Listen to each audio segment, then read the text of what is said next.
Selamat malam teman-teman semua,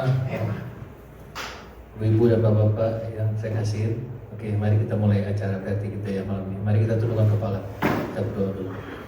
Tuhan Yesus Kristus, Terlalu Bapa yang Maha Kuasa. Sekali lagi ya Tuhan, kami ucap syukur ya Tuhan atas kebaikan karunia keselamatan yang Kau berikan kepada kami Tuhan.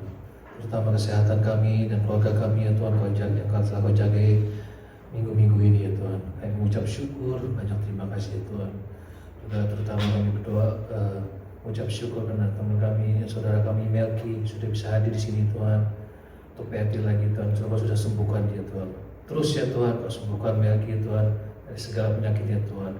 Biar dia menjadi berkat bagi kerajaan-Mu ya Tuhan. Kami berdoa juga Tuhan untuk teman-teman kami yang tidak bisa hadir ya Tuhan, yang sakit ya Tuhan, atau berhalangan apapun ya Tuhan. Kau jamah mereka satu persatu Tuhan, yang percaya Tuhan, mereka akan mendengar firman ini juga ya Tuhan, dari Roh Kudus ya Tuhan. Dan sekali lagi ya Tuhan, kami ingin Tuhan mendengarkan firman-Mu ya Tuhan, dan worship ya Tuhan. Kami mohon Tuhan dengan sangat Tuhan, Roh Kudus hadir di sini ya Tuhan, dan membuka hati kami ya Tuhan. Terima kasih ya Tuhan. Sekali lagi ya Tuhan, pimpin acara ini Tuhan dari awal pertama ya sampai akhir ya Tuhan. Di dalam nama Tuhan Yesus Kristus kami sudah berdoa. Kami percaya berkata, amin. Oke, mari teman-teman kita mulai dengan lagu pertama. Saya ada masukin teksnya di PRT grup. Lagunya pertama kita Yesus Kau sungguh baik. Iya, Yesus Kau sungguh baik. Mana ini? Oke, teman-teman yang bisa berdiri kita mari kita worship Tuhan ya. Yang nggak bisa berdiri. Know that you can get a job. Because now you know you can get it.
bukan selamanya. Ku mau memujimu, ku selalu pujimu, ku mau menyembahmu, ku selalu sembahmu. Marilah terima semua pujian, kemuliaan hanya bagi Tuhan.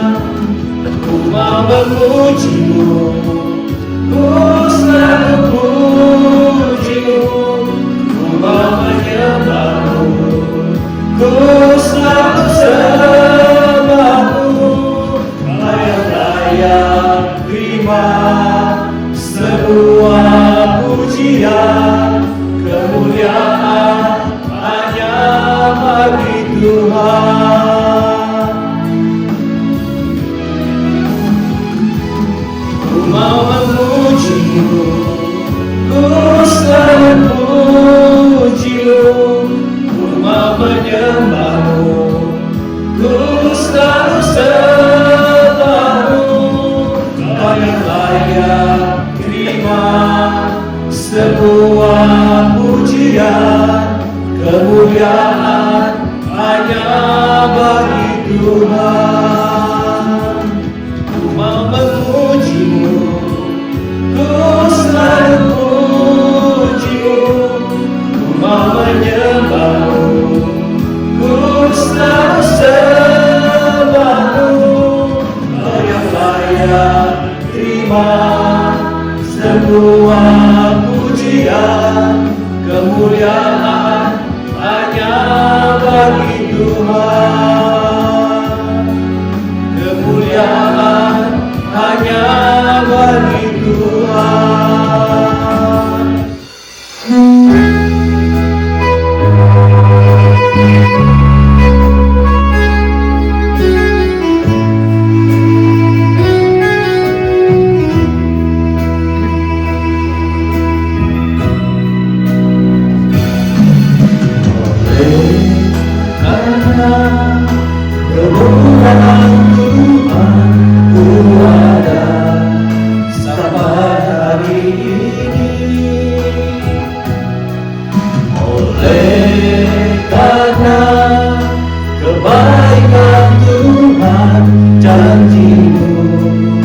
Terjadi bagiku,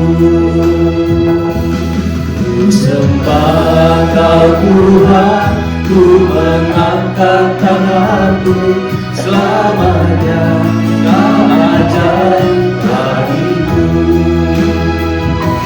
Ku sembah Kau Tuhan, ku mengangkat wajahku, selamanya Kau hebat bagiku.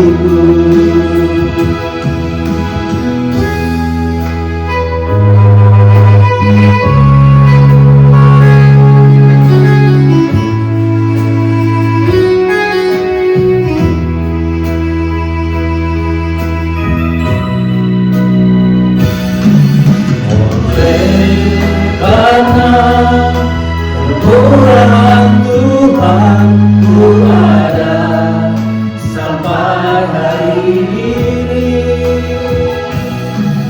Oleh karena kebaikan Tuhan, janji-Mu terjadi bagiku.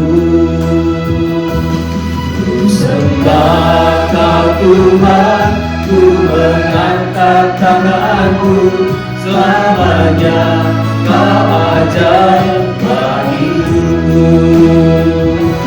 Ku sembah Kau Tuhan, ku mengangkat wajahku, selamanya Kau hebat bagiku.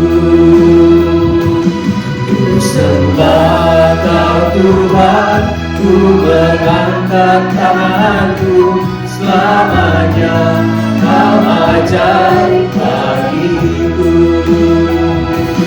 Ku sembah Kau Tuhan, ku mengangkat wajahku, selamanya Kau hebat bagiku.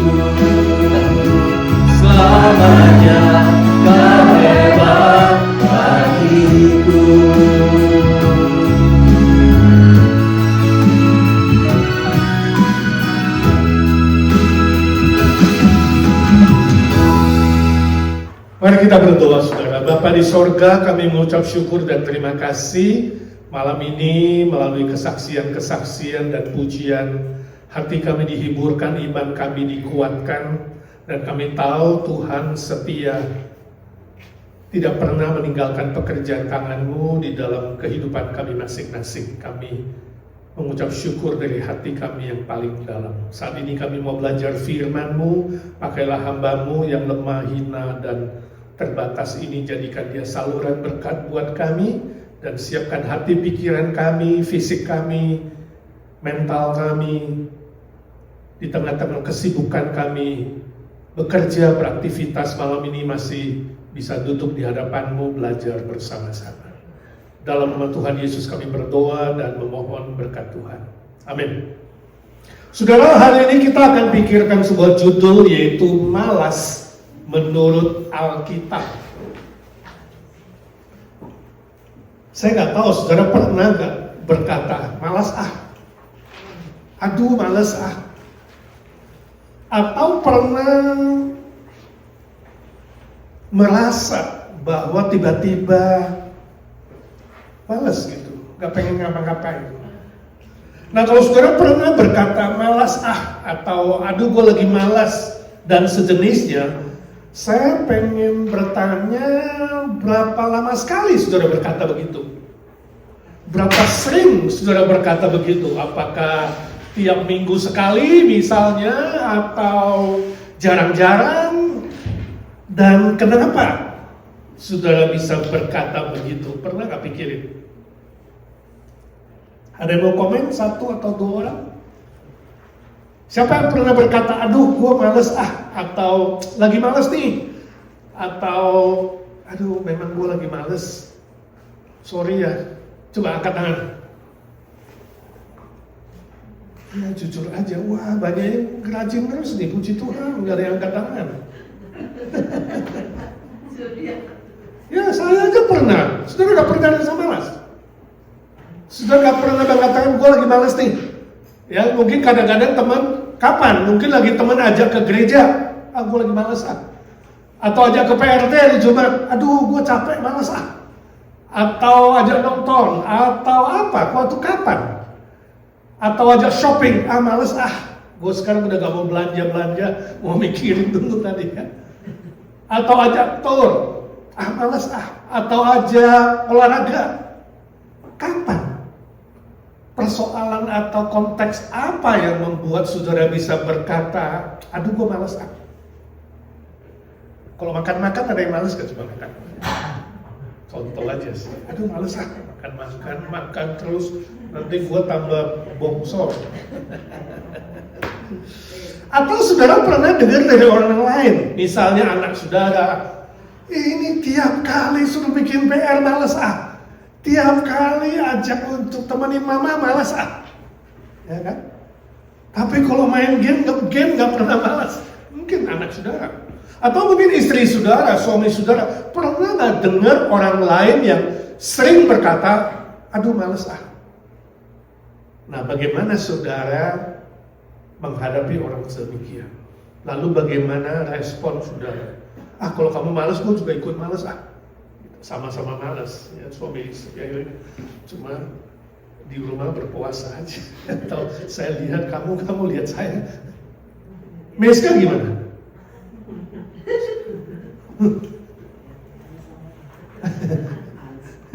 Malas, jawab juga malas nih siang saudara ya, respon juga malas.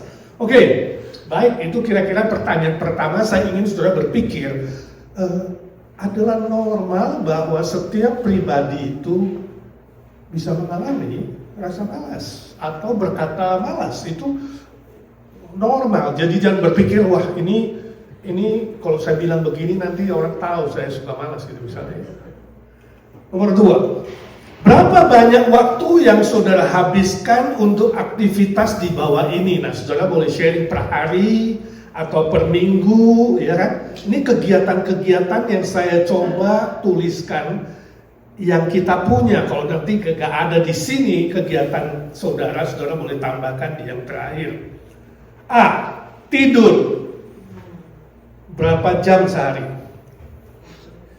Saudara boleh tulis 6 jam, ya. atau 5 jam, atau saudara tidur cuma 3 jam. Kan ini bagian dari hidup kita. Tidur berapa jam? Mungkin yang normal harusnya 6 sampai 8. Olahraga seminggu berapa jam? Misalnya, kalau nggak tiap hari, misalnya seminggu 3 kali 1 jam. Tulis, atau 0, atau cuma 5 menit. Ya. Lalu main HP. Nah, ini per hari berapa jam? Entah itu WhatsApp, entahkah itu Facebook, entahkah itu Twitter, entahkah itu TikTok, entahkah itu ngomong, teks, SMS, ngobrol, dan lain-lain.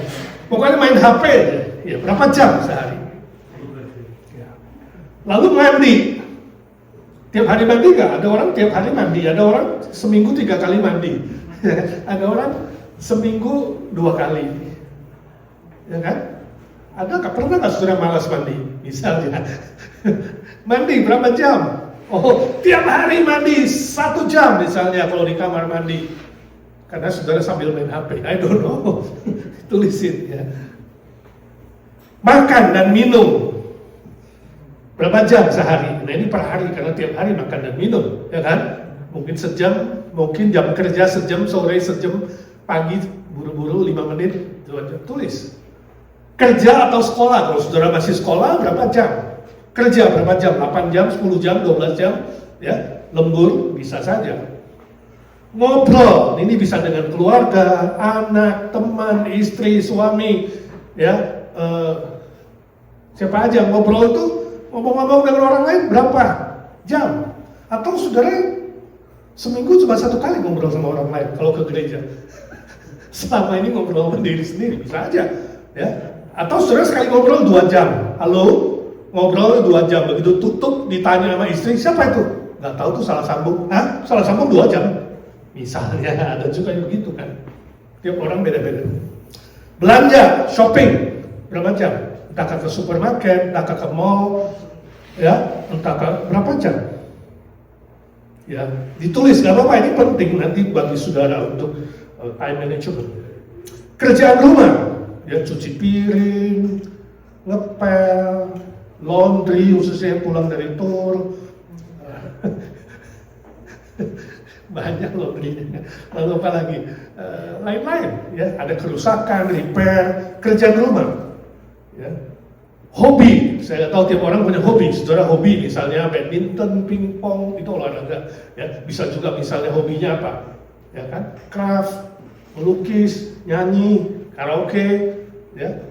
Punya hobi nggak? Punya hobi berapa jam saudara habiskan seminggu? Misalnya, kalau nggak tiap hari kerjain hobi, ya. Hah? Hobinya tidur, tambahin tadi.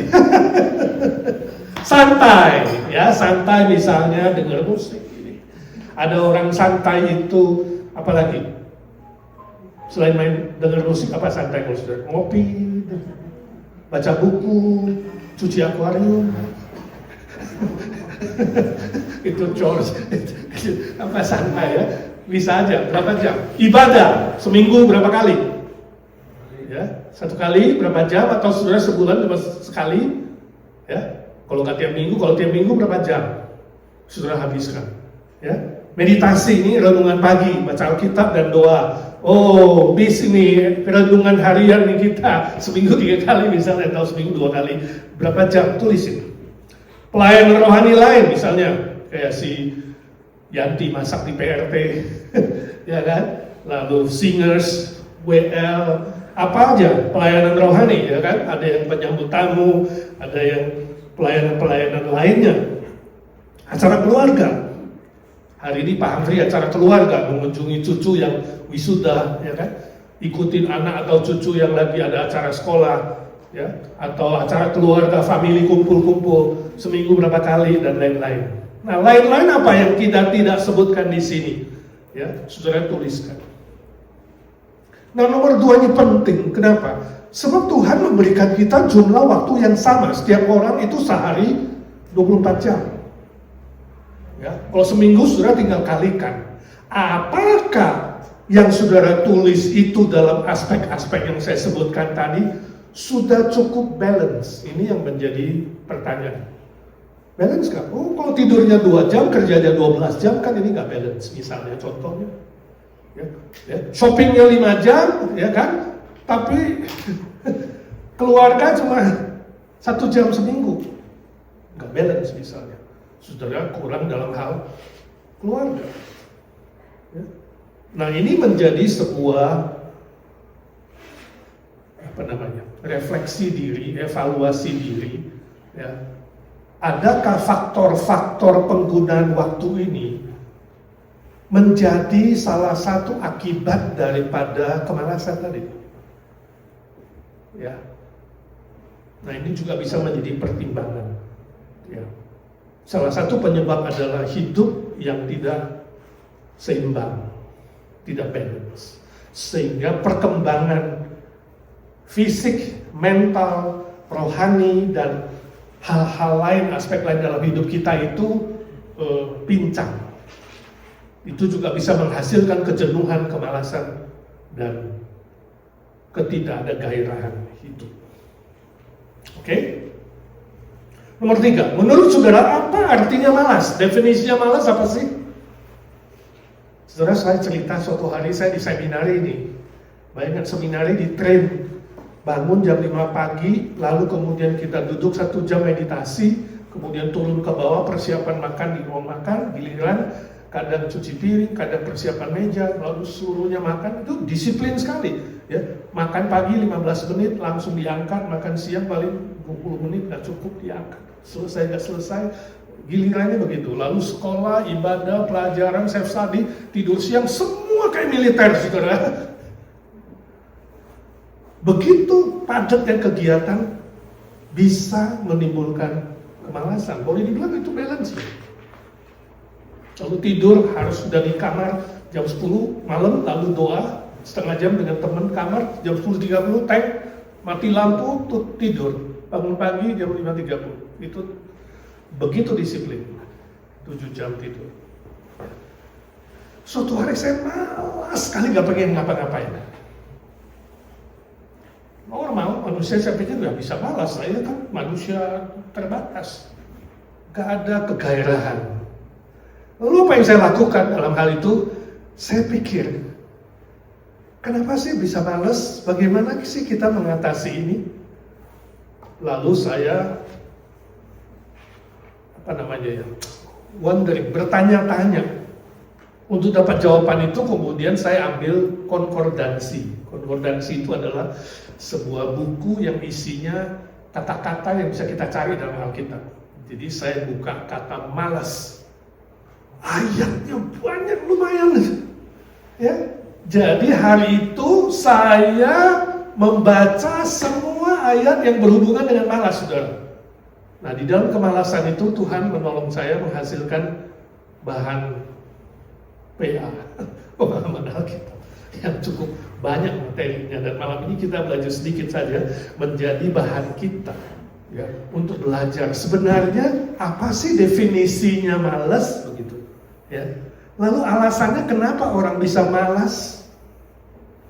Saudara bisa kasih definisi yang simpel nggak? Malas itu apa sih? Hah? Bagaimana? Karena rutinitas sebuah alasan, ya, rutinitas bisa jadi malas. Apalagi mungkin ya seperti saya alami itu di kampus itu sangat rutin, ya, sangat ya itu rutin dan disiplin. Itu terus lingkaran yang itu terus Senin sampai Jumat itu sama, weekend kemudian pergi pelayanan, pergi PI pribadi, kemudian balik lagi hari Minggu sore, kemudian Senin balik lagi ke yang sama, ya, bisa menjadi penyebab, ya, dari kemalasan. Tapi malas itu sendiri bagaimana kita mengartikan? Mungkin simpelnya adalah kita nggak punya sebuah gairah untuk melakukan sesuatu yang biasa kita lakukan ataupun yang harus kita lakukan. Kita kehilangan gairah itu, ya. Nah, penyebabnya bisa rutin, bisa apa lagi? Kecapean, kelelahan karena tadi nggak balance, kerja lebih istirahat, itu capek, ya kan? Apalagi? Bad mood. Kenapa bad mood? Kenapa bad mood? Karena ribut sama istri jadi malas, karena makan tidak kenyang. Tapi why? Why bad mood? Ini juga salah satu mood, yaitu moodnya gak ada gairah, gak ada passion untuk do something yang biasa dilakukan atau do something yang seharusnya dilakukan. You have to work, but you don't want to work. You have to go to school, tapi kamu gak ke sekolah. You have to masak, tapi gak pengen masak gitu. Ya, you have to melayani, tapi gak mau melayani. Nah ini gak gampang nih. Kadang-kadang di gereja kita ada tantangan begitu nih. Kalau volunteer kan tinggal telepon aja waktu 1 hari sebelumnya, Pak, sorry besok gak bisa datang. Nah ini yang ngatur pelayanan memang kadang-kadang agak kaget nih. Kan bisa aja kan, bad moodnya last minute gimana? Dan mood malesnya muncul last minute. Aduh malas mau besok gak mau ke gereja, langsung call, tolong you yang cari ganti. It's not easy, tapi bisa terjadi, ya kan? Bisa terjadi hal-hal seperti ini, ya. Kenapa? Apalagi? Hah? Tidak diperhatikan. Kurang diperhatikan, jadi kurang perhatian. Miske. Kurang perhatian, jadi malas. Itu obat yang nanti kita pikirkan. Bagaimana supaya tidak malas? Nah, Miske jawab. Bagaimana supaya kamu tidak malas, Melki? Maka you dapat jawabannya. Aku butuh perhatian, Miske. Dan you dapat obatnya. Jadi kita bicara terapinya yang terakhir. Tapi penyebabnya apa? Gitu. Ya, kurang diperhatikan. Oh, penyebabnya. Ya, tiap orang beda-beda. Kita nggak bisa menyangkal. Ya, mungkin ada orang tertentu yang maunya diperhatikan melulu. Maka kita butuh nanti pelajarannya bagaimana berubah dari diperhatikan menjadi memperhatikan. Berubah dari menuntut hak daripada menjadi melakukan kewajiban, ya kan? Jadi itu dua hal ya, sisi mata uang. You kalau menuntut hak, maunya gua butuh diperhatikan, gua ini. Ini hak. Tapi kalau kewajiban, kenapa gua gak balik? Aku yang memperhatikan. Hak dan kewajiban. Oke, itu masukan yang baik juga. Ada lagi sebelum kita maju nomor 4. Hah? Terlalu memperhatikan untung rugi. Jadi kalau rugi malas. Kalau untung, jadi apa ini? Penyebabnya adalah ya memperhatikan untung rugi. Jadi kalau rugi, malas Kalau untung berarti apa? Egosentris dong ya. Memperhatikan kepentingan diri. Jadi orang yang egosentris, berpusat pada diri sendiri, lama-lama bisa menjadi penyebab kemalasan. Ya, make sense. Lagi? Yang lain? Marah tersinggung jadi malas. Marah tersinggung malas. Gue malas kenapa? Gue marah nih, tersinggung nih. Maksudnya marah tersinggung ngamuk. Hah? Bosan kenapa? Ya itu tadi rutin, ya rutin jadi jenuh dan lain sebagainya. Oke, nah saudara pikirkan, karena bagi saya sebenarnya penyebabnya adalah tergantung setiap pribadi berbeda. Nah saudara harus mulai sensitif melihat kapan dan bagaimana saya waktu malas itu. Apakah waktu kelelahan, apa waktu kejenuhan, kurang variasi, kurang kreatif, ataukah tadi butuh teman. Nah sekarang kita mulai menemukan pribadi kita yang unik dibanding dengan orang lain. Setiap kita berbeda, ya. Ada orang yang seperti love language yang berbeda, ada orang juga karakter pribadinya berbeda. Yang memberi dia semangat, yang memberi dia kekuatan, yang memberi dia gairah itu bisa saja sumbernya beda. Ada yang sumbernya teman, ada yang sumbernya keluarga, ada yang sumbernya tadi untung rugi secara materi, atau yang sumbernya itu adalah apa? Perkataan.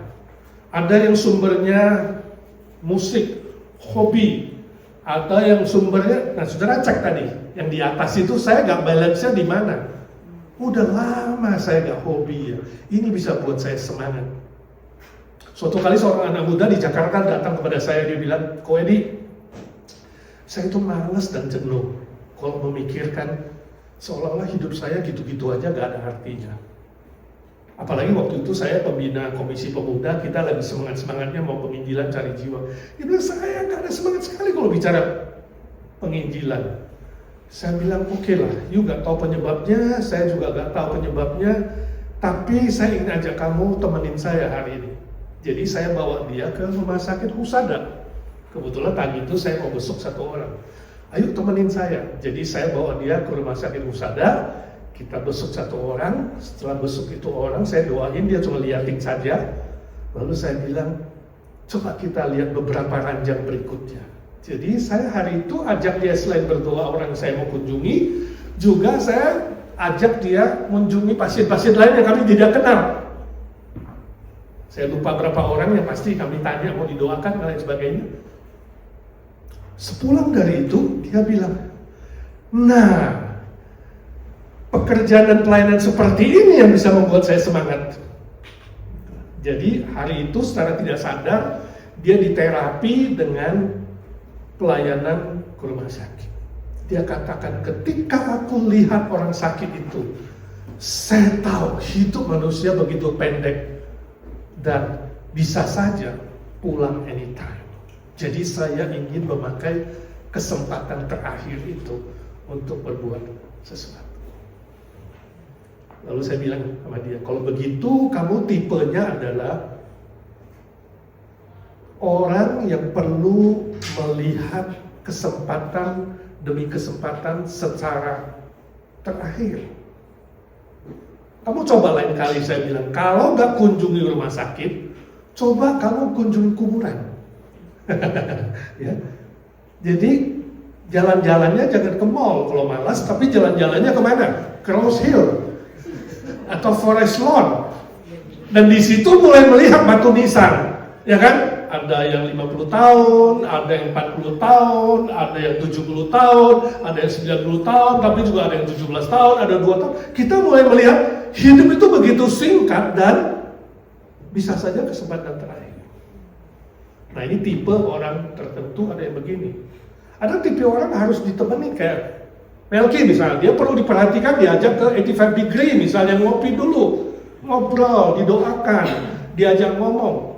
Jadi saya ingin kita melihat bahwa semua kita itu unik di hadapan Tuhan. Ketika menghadapi ketidakgairahan dan kemalasan, kita sendiri harus menemukan penyebabnya. Dan kita belajar menemukan terapinya, jalan keluarnya yang terbaik. Tiap orang unik. Tapi ada hal-hal tertentu yang sama ketika kita kembali kepada Alkitab. Karena Alkitab adalah bahasa universal, sumber kebenaran yang universal. Cukup jelas? Kalau gitu kita belajar nomor 4. Apa kata Alkitab soal kemalasan? Ya. Mari kita baca Amsal 6 ayat 9 sampai 10, kemudian Amsal 18 ayat 9. 1, 2, 3. "Hai pemalas, berapa lama lagi engkau berbaring? Bilakah engkau akan bangun dari tidurmu? Tidur sebentar lagi, mengantuk sebentar lagi, melihat patangan sebentar lagi untuk tinggal berbaring." Amsal 6 ayat 9 sampai 10. Sekarang Amsal 18 ayat 9. "Orang yang bermalas-malas dalam pekerjaannya sudah menjadi saudara dari si perusak." Nah, jadi menurut Alkitab, kemalasan itu mengandung 2 pengertian. Yang pertama, tidak bergairah melakukan hal yang harus dilakukan. Jadi harusnya bangun pagi, gak bangun pagi masih pengen berbaring. Harusnya makan, kata Alkitab, mengangkat sendok pun malas. Padahal makan sudah di depan mata. Jadi apa itu kemalasan? Definisinya, menurut Alkitab, tidak bergairah melakukan hal yang harus dilakukan. Jadi harus bekerja, gak bekerja. Saudara pergi shopping, ini malas gak? Ini termasuk malas, walaupun beraktivitas. Karena waktu yang seharusnya dilakukan adalah bekerja, tapi saudara pakai waktu bekerja untuk shopping. Saudara pakai waktu misalnya bekerja untuk ngobrol, untuk main HP, itu malas. Walaupun melakukan sesuatu, tapi saudara melakukan sesuatu yang tidak harus dilakukan. Saudara lihat, jadi definisi Alkitab itu lebih ketat sedikit.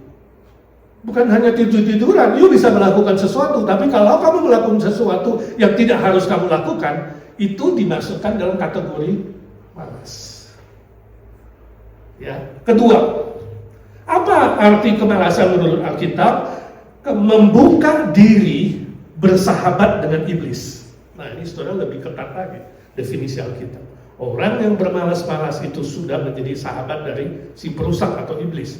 Jadi kemalasan menurut Alkitab itu kita membuka diri bersahabat dengan iblis, sumber kerugian, sumber kerusakan, sumber kegagalan. Itu kata Amsal Solena. Jadi aplikasinya apa buat kita? Sadarlah bahwa malas itu sama dengan dosa.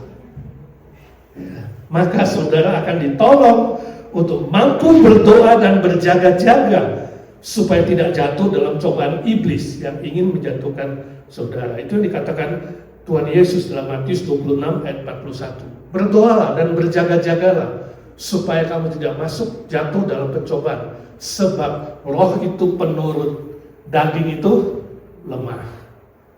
Daging kita masih ada potential sin, dosa potensi.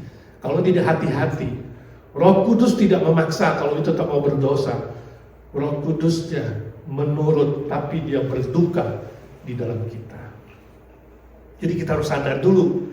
Jadi ternyata definisi Alkitab itu begitu ketat, membuat kita kemudian berawas-awas. Malas memang nampaknya normal, setiap orang bisa malas, tapi kita harus cepat-cepat sadar, itu sedang membuka sebuah pintu kepada pekerjaan iblis. Oke, nomor 5. Apa akibat dari kemalasan? Bacalah Amsal 6 ayat 11, 13 ayat 4, Pengkhotbah 10 ayat 18. 1, 2, 3. Maka datanglah kemiskinan kepadamu seperti seorang penyerbu, dan kekurangan seperti orang yang bersenjata. Amsal 6 ayat 11. Hati si pemalas penuh keinginan, tetapi sia-sia, sedangkan hati orang yang rajin diberi kelimpahan. Amsal 13 ayat 4. Oleh karena kemalasan runtuhlah atap, dan oleh karena kelambanan tangan bocorlah rumah. Pengkhotbah 10 ayat 18. Nah, saudara, Alkitab menegaskan bahwa orang yang malas akan jadi miskin. Ya memang ini pepatah Indonesia kan. Ya, rajin pangkal pandai, malas pangkal.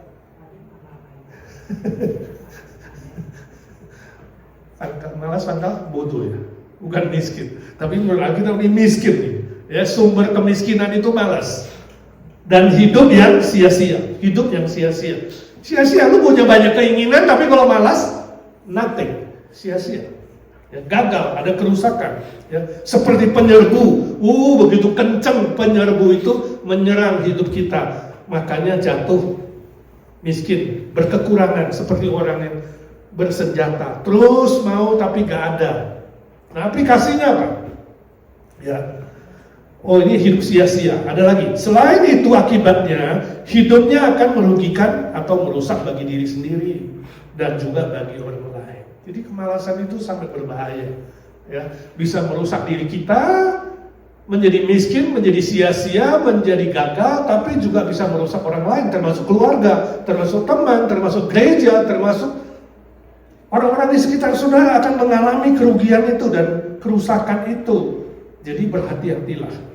Aplikasi, ketika ada kerugian atau kegagalan, nah ini penting, belajarlah memeriksa diri, apakah ada unsur kemalasan.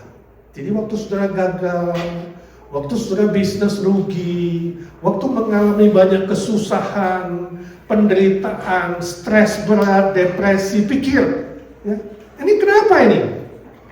Apakah ada unsur dosa kemalasan? Nah, ini belajar memeriksa diri.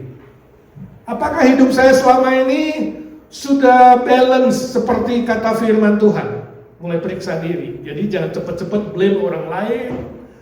Jangan cepat-cepat juga kemudian jadi marah, jadi tersinggung, jadi kemudian ya cari-cari sesuatu yang tidak jelas, tapi mulai periksa diri dulu.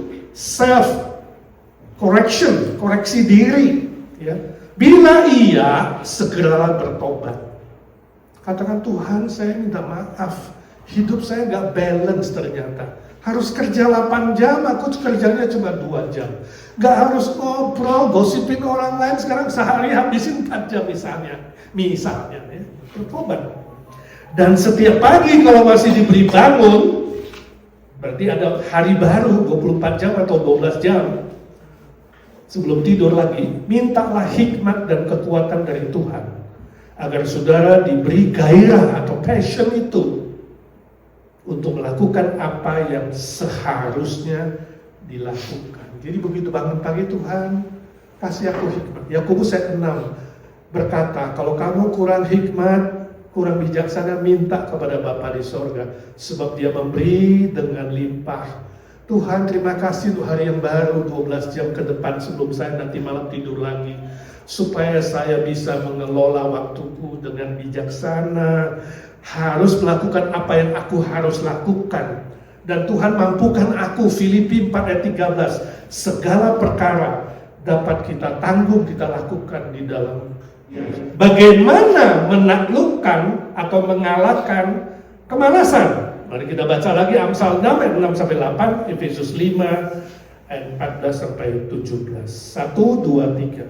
Hai pemalas, pergilah kepada semut, perhatikanlah lakunya dan jadilah bijak. Biarpun tidak ada pemimpinnya, pengaturnya atau penguasanya, ia menyediakan rotinya di musim panas dan mengumpulkan makanannya pada waktu panen. Amsal 6 ayat 6-8. Efesus 5 ayat 14-17. Itulah sebabnya dikatakan, bangunlah hai kamu yang tidur, dan bangkitlah dari antara orang mati, dan Kristus akan bercahaya atas kamu. Karena itu, perhatikanlah dengan saksama bagaimana kamu hidup. Jangan seperti orang bebal, tetapi seperti orang arif. Dan pergunakanlah waktu yang ada, karena hari-hari ini adalah jahat. Sebab itu jangan kamu bodoh, tapi usahakanlah supaya kamu mengerti kehendak Tuhan. Alkitab dengan jelas mengajar kita agar belajar dari semut yang tahu mempersiapkan masa depan. Ini pelajaran dari semut. Gak perlu ada pemimpin. Jadi gak ada waktu untuk menyalahkan pemimpin. Gak ada alasan menyalahkan pemimpin kalau kemalasan datang menyerbu. Sebab semut pun gak ada pemimpin. Gak perlu ada teman. Gue kurang diperhatikan, harusnya gue ada teman. Misalnya ini contoh. Tapi Alkitab bilang, semut sendirian, dia tetap bekerja di musim panas. Semut sendirian, dia tetap mengumpulkan di musim panas. Sebab dia tahu musim dingin akan segera datang. Dan dia perlu persiapkan masa depan. Nah ini penting sekali. Contoh, saudara pindah ke daerah yang tidak ada gereja, tidak ada orang Kristen. Saudara bisa beribadah? Jadi kalau temanmu telepon atau mamamu, aduh gimana kamu pindah ke daerah baru ini? Aduh mah di sini ateis semua. Gak ada teman yuk ke gereja, gak ada gereja mah. Bagaimana ke gereja? Saya tanya, apakah orang Kristen sendirian pindah ke daerah baru yang tidak ada siapa-siapa orang percaya, tidak bisa beribadah? Ini menjadi sebuah challenge. Tidak seharusnya iman kita dibangun di atas teman. Mengerti? Artinya saudara bisa start gereja dengan sendiri, cari jiwa, mulai menginjili, memenangkan jiwa. Jadi tidak ikut dengan arus, ateis juga deh gue. Ya kan? Semuanya gak ada hal yang rohani, gue juga gak usah rohani. No, semut sendirian, dia tetap bisa planning the future. Nah ini hebatnya. Ya, makanya misionari itu dikirim ke daerah pedalaman sendirian, gak ada siapa-siapa. Akhirnya jadi gereja. Lihat aja Rasul Thomas, gereja Bar Thomas terbesar di India. Rasul Thomas ke sana. Banyak misioneri ya, ke tanah Batak misalnya, ya, sampai dibunuh suami istri, kemudian nyusul lagi misioneri. Hari ini HKBP menjadi gereja terbesar di Sumatera Utara. Jasa satu orang misioneri atau beberapa orang misioneri yang berkorban. Saudara lihat, ini semut. Ya, jadi sebenarnya untuk pertumbuhan rohani, pertumbuhan kegairahan hidup itu, kalau Tuhan izinkan saudara harus sendirian bisa tanpa pemimpin, tanpa partner, tanpa yang lain. Tuhan akan memampukan saudara dan saya, kalau harus ditempatkan di daerah yang kering dan sendirian, tetap bisa berbuah, tetap bisa untuk mencari kerajaan Allah dan kebenarannya. Amin. Puji Tuhan, itu semut, ya, itu semut. Lalu Paulus menegur Efesus, bangunlah kamu yang tidur. Saya kira waktu Paulus berkata begitu bukan karena banyak yang tidur, atau bangkitlah dari antara orang yang mati. Paulus dia bicara di tengah-tengah orang mati, tapi untuk jemaat. Ternyata ini masalah rohani. Jadi kemalasan itu lama-lama bisa membuat mati rohani atau tidur rohani. Makanya Paulus bilang, bangun kamu. Ya, kalau kamu nggak bangun akan seperti orang bodoh, kan seperti orang bebal. Tapi bangkitlah, pergunakan waktu yang ada. Kenapa Efesus mati rohani? Karena mereka tidak memakai waktu dengan benar, dengan bijak. Tadi nomor 2 itu penting. Kenapa? Saudara, saya suruh menuliskan bagaimana pemakaian waktu berapa jam. Itu ada hubungannya dengan ini, mempergunakan waktu dengan bijaksana, dengan balance, dengan seimbang, untuk menaklukkan kejenuhan dan kemalasan dan kematian secara rohani. Sebab hari-hari ini adalah jahat. Jahat di situ bukan kata keadaan, tapi kata pribadi iblis. Ada hubungannya tadi, bahwa kemalasan adalah sahabat dari si jahat.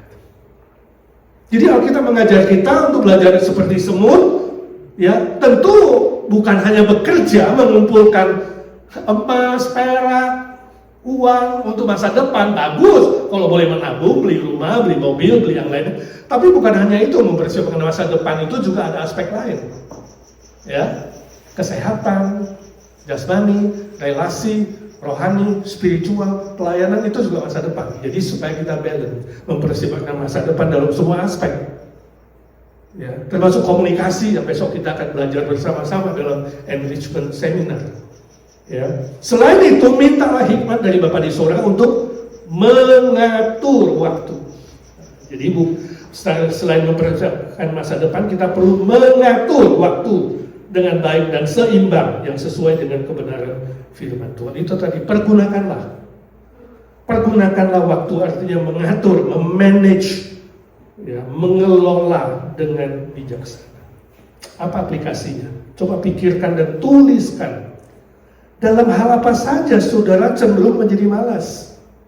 Dalam hal bergaul, dalam hal bekerja, dalam hal mencari uang, dalam hal olahraga, dalam hal ngobrol dengan saudara, dalam hal relasi keluarga, dalam hal pelayanan, dalam hal ibadah, dalam hal apa yang saudara cenderung jadi malas? Saudara periksa diri, itu pertama catat.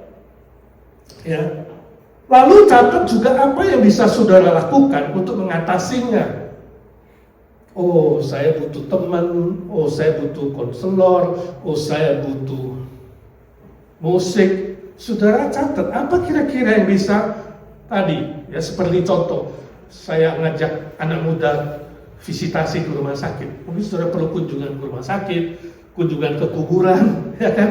Mungkin saudara perlu mendengar cerita orang yang nggak bisa pulang ke rumah karena tadi ada chemical tank bocor, evakuasi. Mungkin baca news tentang perang, ya. Saya nggak tahu. Tapi apa yang bisa membuat saudara kemudian mulai berpikir ulang dan jadi gairah? Saudara catat juga. Nah, selain berdoa, tentu jangan sungkan minta tolong kepada orang lain yang bisa membantu saudara. Misalnya perlu ada rekan kerja, telepon, kontak. Ya, teman seiman yang bisa menolong, silakan kontak. Kita hidup bukan sendirian di muka bumi ini.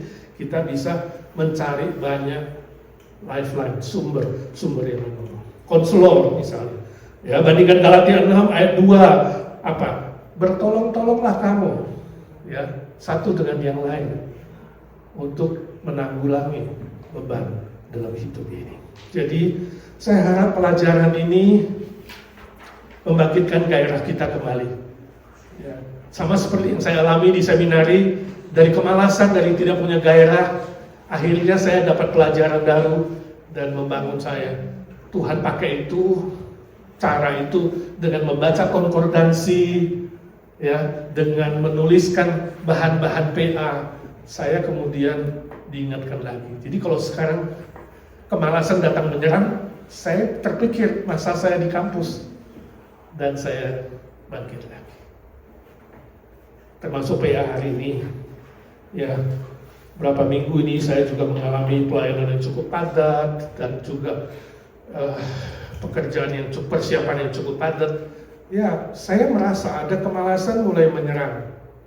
Kemudian saya pikir, saya mau siapkan lagi bahan untuk share kepada kawan-kawan dan membangun kembali diri saya, membangun kembali kawan-kawan di sini. Kemudian saya berdoa dan rindu memulai sesuatu untuk kawan-kawan di IGNC supaya kita bergairah lagi. Maka terciptalah enrichment seminar yang besok kita akan mulai hari Sabtu. Doakan 1 bulan sekali. Kita harus bertumbuh bersama-sama dalam semua aspek hidup kita.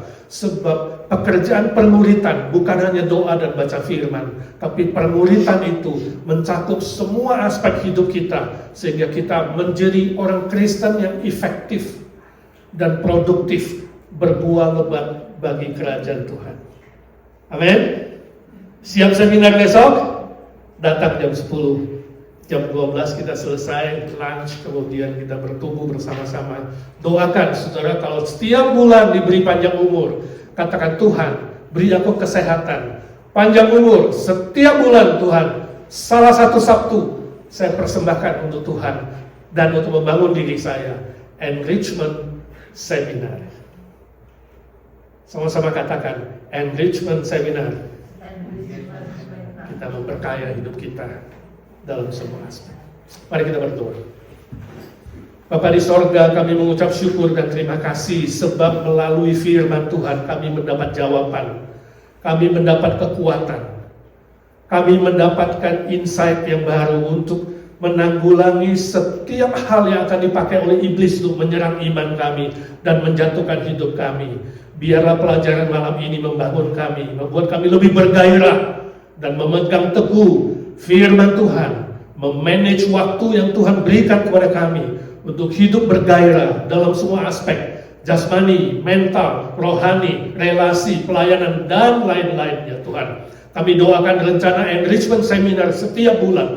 Tuhan memberkati IGNC menjadi gereja yang bertumbuh, gereja yang sehat, gereja yang sungguh-sungguh memuridkan semua orang percaya secara kreatif, secara produktif untuk kerajaan Allah dan kebenaran Allah. Sebab Kau berjanji ya Tuhan Yesus, barang siapa yang mencari kerajaan-Mu dan kebenaran-Mu, maka segala sesuatunya akan ditambahkan kepada kami. Tuhan, tolong kami bukan hanya tahu firman, tapi kami melakukan firman Tuhan.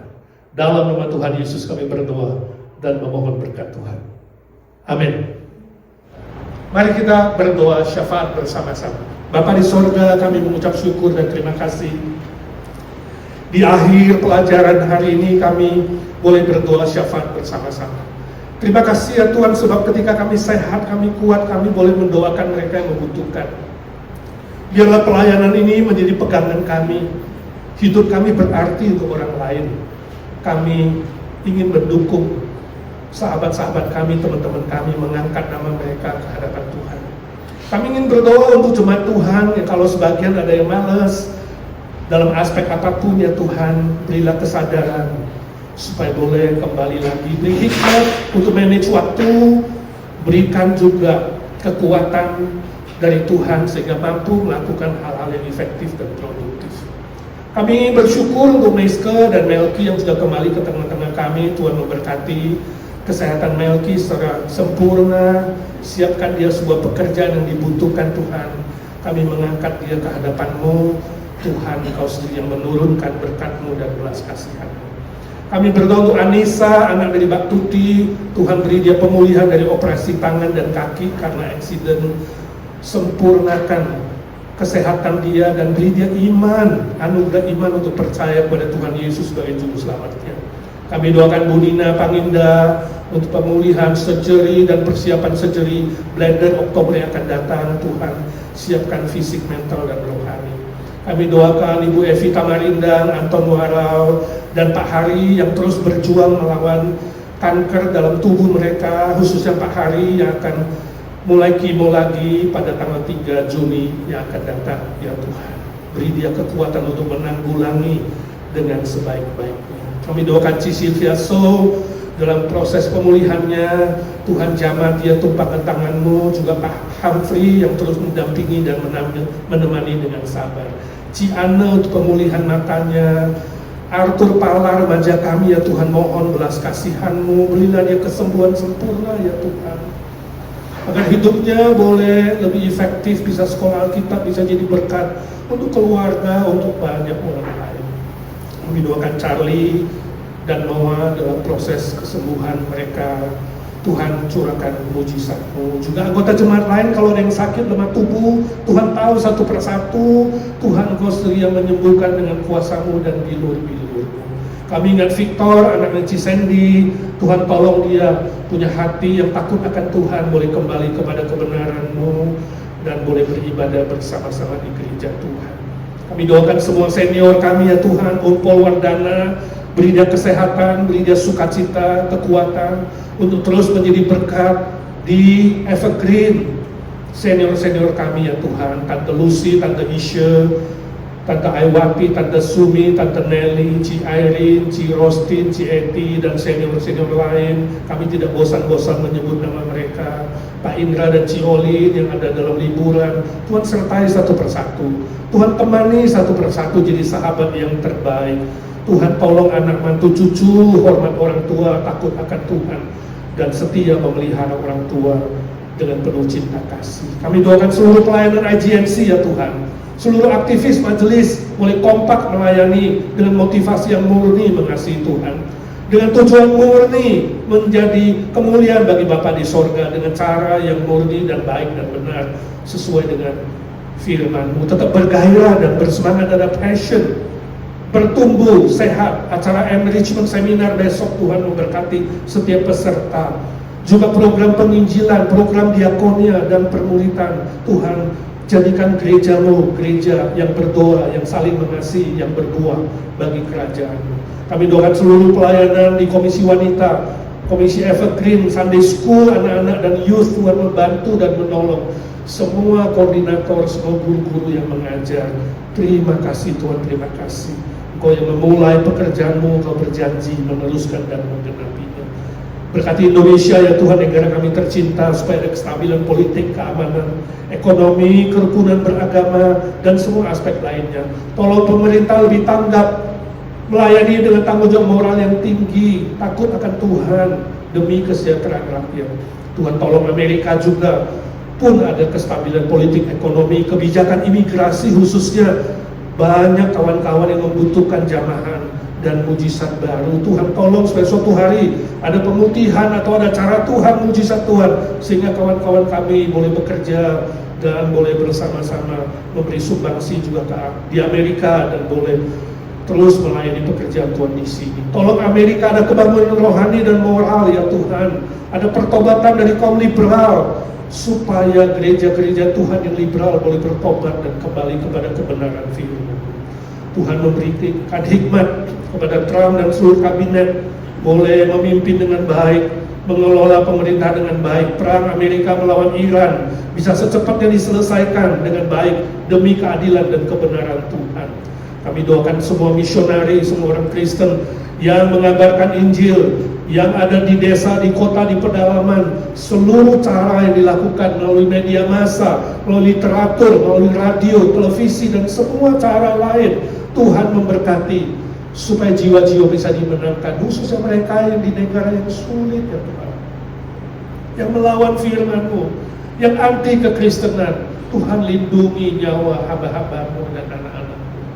Biarlah mereka tetap berbuah di tengah-tengah tekanan, tetap melayani dengan tidak takut, berserah penuh kepada Tuhan. Terima kasih Tuhan, terima kasih. Saat ini kami berdoa untuk pergumulan masing-masing anak-anakmu yang hadir malam hari ini, prajurit-prajurit doa yang sedang berdoa diam-diam untuk diri mereka sendiri, untuk keluarga, untuk pergumulan yang hamba tidak tahu. Dalam nama Tuhan Yesus, Tuhan memberkati. Juga yang berdoa mengikuti online secara diam-diam ada pergumulan pribadi. Ya Tuhan, dengarkanlah doa anak-anakmu satu demi satu. Yesus, Yesus, dengar doaku. Janganlah Tuhan lalui, berilah berkat. Dalam nama Tuhan Yesus Kristus, Juru Selamat kami yang hidup, kami berdoa dan memohon berkat dan mujizat Tuhan. Amin, amin. Bapa terima kasih, Bapa terima kasih, Bapa di dalam sorga, ku beri terima kasih.